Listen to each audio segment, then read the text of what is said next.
Hello दोस्तों, मेरा नाम है सोहित सिंह। आप देख रहे हैं SS learning point.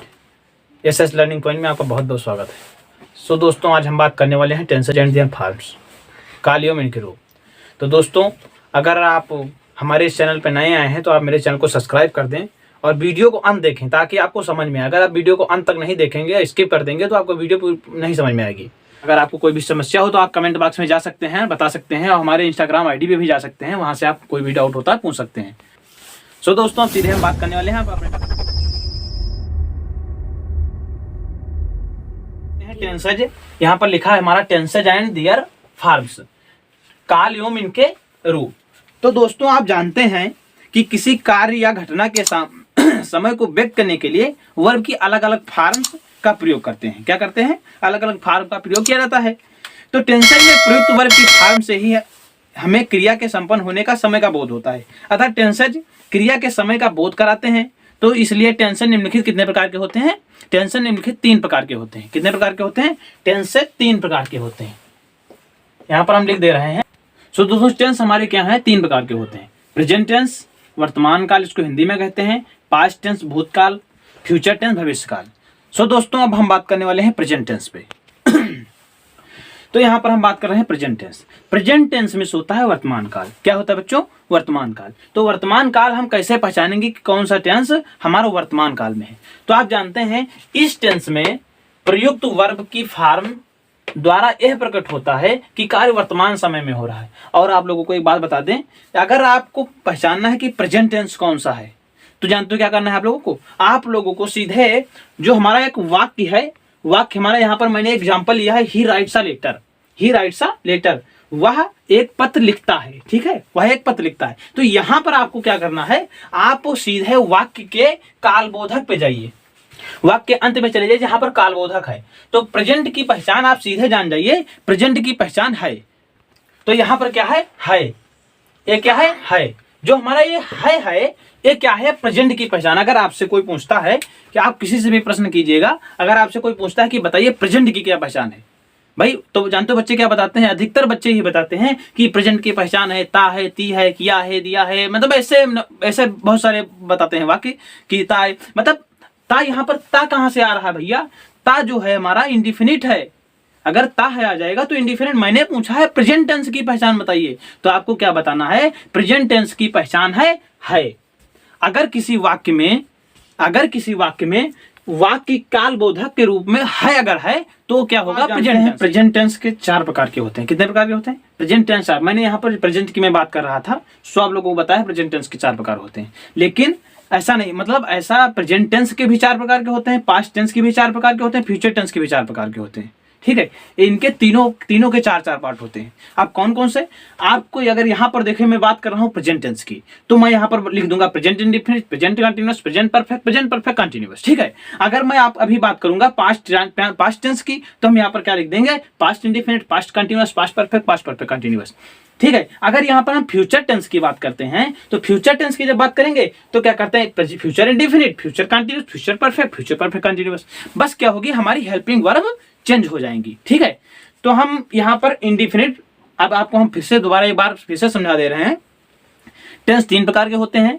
Present tense में वर्तमान काल। अब कोई आपसे अगर पूछा है वर्तमान काल की पहचान क्या होती है, तो आप सीधे बताएंगे प्रेजेंट टेंस की पहचान है। ठीक है, उसके बाद में यहाँ पर पास्ट टेंस है। पास्ट टेंस भूतकाल। मैंने यहाँ पर एक बीच में जगह खाली कर दी है। ठीक है, मैंने आपको नहीं बताया है कि यहाँ पर क्या रहेगा।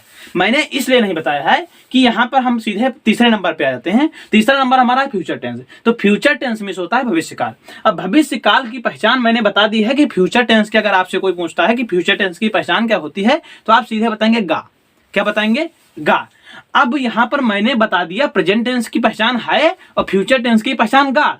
अब हमारा बीच में जितना कुछ बचता है सब पास्ट टेंस। भाई हमें 2 चीज, भाई टेंस 3 प्रकार के होते हैं, मैंने 2 कंफर्म करा दिए हैं। तीसरा जो बचा हमारा, वो आप लोग को वैसे पता चल जाना चाहिए कि गा नहीं है, नहीं मतलब पास्ट टेंस। ठीक है, इतना आपको समझ में आ गया। अब यहाँ पर मैंने बात किया कि प्रेजेंट टेंस वर्तमान काल क्या होता है। तो इस टेंस में प्रयुक्त वर्ब की फॉर्म द्वारा यह प्रकट होता है कि कार्य वर्तमान समय में हो रहा है। ठीक है, यहाँ पर क्या है? He writes a letter. मैंने एग्जांपल लिख दिया है, तो ही राइट्स अ लेटर, वह एक पत्र लिखता है। यहाँ पर वाक्य अंत में क्या है? प्रेजेंट वहां पता लिखता है हमारा क्या हो गया, एक एग्जांपल हो गया। यहाँ पर मैंने लिखा है यहाँ पर प्रेजेंट टेंस 4 प्रकार के होते हैं, ठीक है। तो यहाँ पर indefinite, continuous, perfect and perfect continuous. अब हम बात करते हैं इसके चारों पार्टों पे, ठीक है। यहाँ पर चारों पार्टों पे हम बात करते हैं, तो यहाँ पर चारों पार्ट्स पे बात करेंगे। तो पहले हमारा क्या है, इंडेफिनिट। तो हम पहले बात करने जा रहे हैं इंडेफिनिट। तो हम यहाँ पर लिखते हैं प्रेजेंट इंडेफिनिट।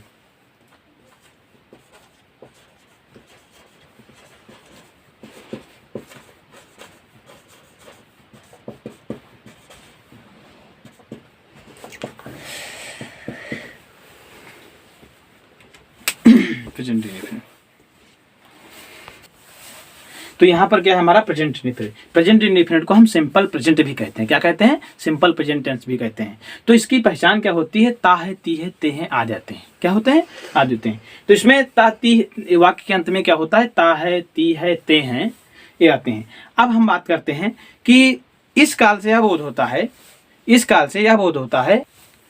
अब प्रेजेंट इंडेफिनिट में क्या होता है, इस काल से यह बोध होता है कि कोई कार्य वर्तमान काल में सामान्य रूप से होता है। क्या कहलाता है, प्रेजेंट इंडेफिनिट टेंस बनाने के लिए निम्नलिखित नियमों का पालन करते हैं। क्या करते हैं, प्रेजेंट इंडेफिनिट टेंस को निम्नलिखित नियमों से बनाने का पालन करते हैं। यहाँ पर जब हम करते हैं अफर्मेटिव सेंटेंस,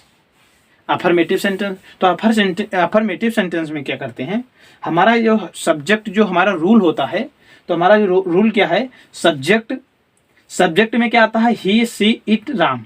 जो हमारा क्या है, सिंगुलर सब्जेक्ट है। क्या है, सिंगुलर सब्जेक्ट है। और अदर सिंगुलर सब्जेक्ट भी आ सकते हैं, ही, सी, इट, राम, मोहन, कुछ भी आप लिख सकते हैं। सिंगुलर हो एक वचन, सिंगुलर में जानते हैं एक वचन। तो ही, सी, इट, राम प्लस एक सिंगुलर सब्जेक्ट के, मतलब सिंगुलर सब्जेक्ट जब होगा इसके लिए रूल है, प्लूरल के लिए नहीं है। तो यहाँ पर प्लस वर्ब की फर्स्ट फॉर्म, क्या होता है, वर्ब की फर्स्ट फॉर्म प्लस यस या es plus object plus complement. हम किसी जब कोई सेंटेंस बनाएंगे तो ये रूल का फॉलो करेंगे, ठीक। अब यहाँ पर क्या है, मैंने यहाँ पर सिंगुलर सब्जेक्ट के लिए जब आपको सिंगुलर सब्जेक्ट मिलेगा तो आप ये नियम का पालन करेंगे। Subject plus helping verb, verb की फर्स्ट फॉर्म में, वर्ब में यस या yes plus object plus complement. जब आपका सब्जेक्ट क्या होगा, प्लूरल होगा, जब बहुवचन सब्जेक्ट होगा तो हम इस नियम का पालन करेंगे। सब्जेक्ट, अब इसमें सब्जेक्ट मैंने लिख दिए हैं, कुछ सब्जेक्ट लिख दिए हैं, I, we, you, they, plus verb की first form plus object plus complement. अगर आप लोग सोच रहेंगे अफर्मेटिव सेंटेंस कैसे लिख दिया, तो अफर्मेटिव आप जानते हैं सेंटेंस कितने प्रकार के होते हैं, सेंटेंस 5 प्रकार के होते हैं। सेंटेंस कितने प्रकार के होते हैं, 5 प्रकार के होते हैं। अगर आप लोग ये वीडियो नहीं देखे तो मैंने वीडियो बना डाली है, तो अगर आप लोगों को, मतलब हम इस डिस्क्रिप्शन बॉक्स में ये लिंक दे देंगे, सो आप वहां से वीडियो देख सकते हैं हमारी। यहाँ पर मैंने सेंटेंसेस एंड देयर काइंड्स की पूरी वीडियो बनाई है, ठीक है। तो आप वीडियो, तो हम क्या करते हैं, सीधे अपने टॉपिक पे बढ़ते हैं। तो टॉपिक पे हम बढ़ रहे हैं, इसको इरेज कर दे रहे हैं। तो यहाँ पर मैंने अफर्मेटिव सेंटेंस के लिए लिए हैं, वह क्रिकेट खेलता है। तो वह क्रिकेट, मैंने यहाँ पर पहला सेंटेंस ले लिया है जिसमें सिंगुलर की सब्जेक्ट हमारा क्या है, सब्जेक्ट हमारा यहाँ पर क्या है, वह क्या है, वह हमारा सिंगुलर सब्जेक्ट है। वह हमारा क्या है, सिंगुलर सब्जेक्ट है। तो वह में क्या होता है, ही। अब खेलता है, यहाँ पर क्या है, वाक्य अंत में क्या है, ता है।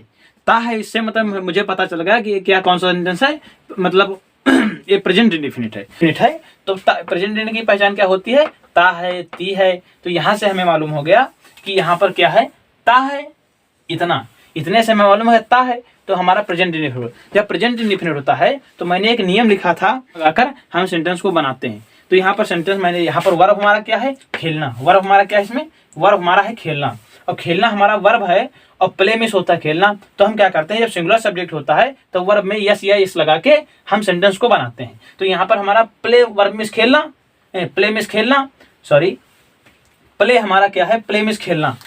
अब हम वर्ब में क्या लगाएंगे, यस यस लगाएंगे। तो ही हमारा क्या है, सिंगुलर सब्जेक्ट है। तो सिंगुलर सब्जेक्ट यहाँ पर मैंने लगा दिया प्लेज, यहाँ पर यस लगा दिया। तो हमारा क्या, ही प्लेज क्रिकेट, ठीक है। अब यहाँ पर मैंने एक सब्जेक्ट लिया है, वह क्रिकेट खेलते हैं। यहाँ पर क्या है, सब्जेक्ट हमारा क्या है, प्लूरल है। क्या है, सब्जेक्ट हमारा क्या है, प्लूरल है।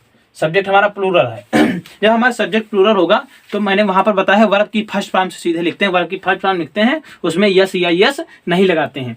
तो यहाँ पर वह की मीनिंग क्या होती है, दे।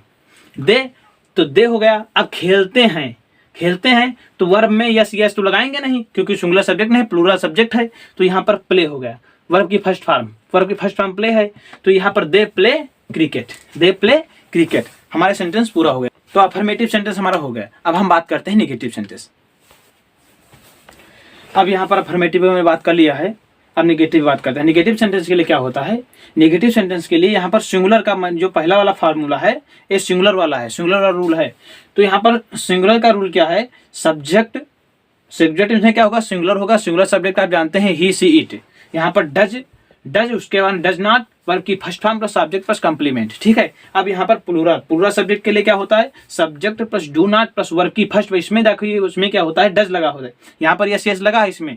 यहाँ पर क्या? डू नॉट प्लस वर्ब की first form plus subject plus complement, ठीक है। यहाँ पर मैंने एग्जांपल ले लिया है, वह नहीं पढ़ता है। क्या है? वह नहीं पढ़ता है। तो वह यहाँ पर क्या है? सिंगुलर सब्जेक्ट है। तो ही अब पढ़ता है, तो यहाँ पर वर्ब में मतलब यहाँ पर डू डज। तो अगर सिंगुलर सब्जेक्ट के साथ क्या लगाते हैं? डज लगाते हैं। प्लूरल के साथ डू लगाते हैं। इतना आप जानते हैं। तो यहाँ पर ही डज नॉट रीड, वह नहीं पढ़ता है। यहाँ पर वह नहीं पढ़ते हैं, तो दे वह नहीं पढ़ते हैं। प्लूरल के साथ क्या लगाते हैं? डू लगाते हैं। तो they do not read, they do not read. अगर आप लोगों को सेंटेंस से इसमें आप लोग सोच रहे होंगे यहाँ पर अफर्मेटिव नेगेटिव से आ गया, तो देख सेंटेंस 5 प्रकार के होते हैं। अफर्मेटिव नेगेटिव कहाँ से आ गया? तो अफर्मेटिव नेगेटिव क्या होता है? असर्टिव के पार्ट होते हैं। असर्टिव के 2 पार्ट होते हैं। क्या होता है? एक अफर्मेटिव होता है, एक नेगेटिव होता है। इंट्रोगेटिव सेंटेंस, इंट्रोगेटिव सेंटेंस में स्पेस होता है प्रश्नवाचक वाक्य। प्रश्नवाचक वाक्य के लिए क्या करते हैं? यहाँ पर हमारा सिंगुलर सब्जेक्ट के लिए हमारा ये फार्मूला है, रूल है हमारा। डज प्लस सब्जेक्ट में he she it plus verb की first form plus subject plus complement. और बच्चों आपको ध्यान देना है, प्रश्नवाचक वाक्य में वाक्य के अंत में क्वेश्चन मार्क होता है। यह बात आपको ध्यान रखनी है। और अगर वहां पर अब क्या था? अफर्मेटिव सेंटेंस में क्या था? असर्टिव सेंटेंस में कि वाक्य के अंत में फुल स्टॉप होता है। ये वाक्य पहचानने की मतलब तरीका भी है, ठीक है। आप जब फुल स्टॉप होगा तो आप वहां पर क्या करेंगे? आप जान जाएंगे अफर्मेटिव सेंटेंस है, ठीक है। और होता है, लेकिन वहां पर अफर्मेटिव सेंटेंस है। और यहाँ पर इंट्रोगेटिव सेंटेंस में क्वेश्चन मार्क वाक्य के अंत में लगा होता है। तो यहाँ पर क्या है? अब यहाँ पर प्लूरल सब्जेक्ट के लिए do subject plus I they plus verb की first form plus subject plus complement, ठीक है। अब यहाँ पर क्या वह पढ़ता है? तो क्या वह पढ़ता है क्या हमारा जब आ जाता है? जब पहले क्या आ जाता है? तो हमारा हेल्पिंग वर्ब जो होता है वो पहले आ जाती है। तो हेल्पिंग वर्ब वैसे आप सेंटेंस क्या बनाते हैं? Does he does reads, he reads. वैसे आप सेंटेंस बनाते हैं ही रीड्स। लेकिन यहाँ पर क्या है? क्वेश्चन वर्ड है। यहाँ पर क्या है? प्रश्नवाचक वाक्य है, तो हेल्पिंग वर्ब हमारा पहले आ जाएगा। तो यहाँ पर हो जाए डज ही रीड, क्या बच्चे पढ़ते हैं? तो डू द चिल्ड्रन रीड। यहाँ पर इंट्रोगेटिव एंड नेगेटिव सेंटेंस के लिए, तो इंट्रोगेटिव एंड नेगेटिव के लिए क्या होता है? हमारा जो सिंगुलर सब्जेक्ट के लिए क्या होगा? नियम हमारा क्या है? डज प्लस सब्जेक्ट में he she it plus not plus verb की first form plus object plus complement plus question mark, ठीक है। अब डू उसमें प्लूरल में क्या होगा? Do plus subject plus not plus verb की first form plus subject plus complement plus question mark. यहाँ पर क्या सेंटेंस हमारा क्या हुआ? क्रिकेट नहीं खेलता है, तो does he not play cricket, question mark लगा देंगे। क्या बच्चे स्कूल नहीं आते हैं? Do the children not go to the school. अगला पार्ट भी बनाएंगे। और हमारे चैनल को सब्सक्राइब करते हुए जाएं और वीडियो को लाइक भी कर दें, कमेंट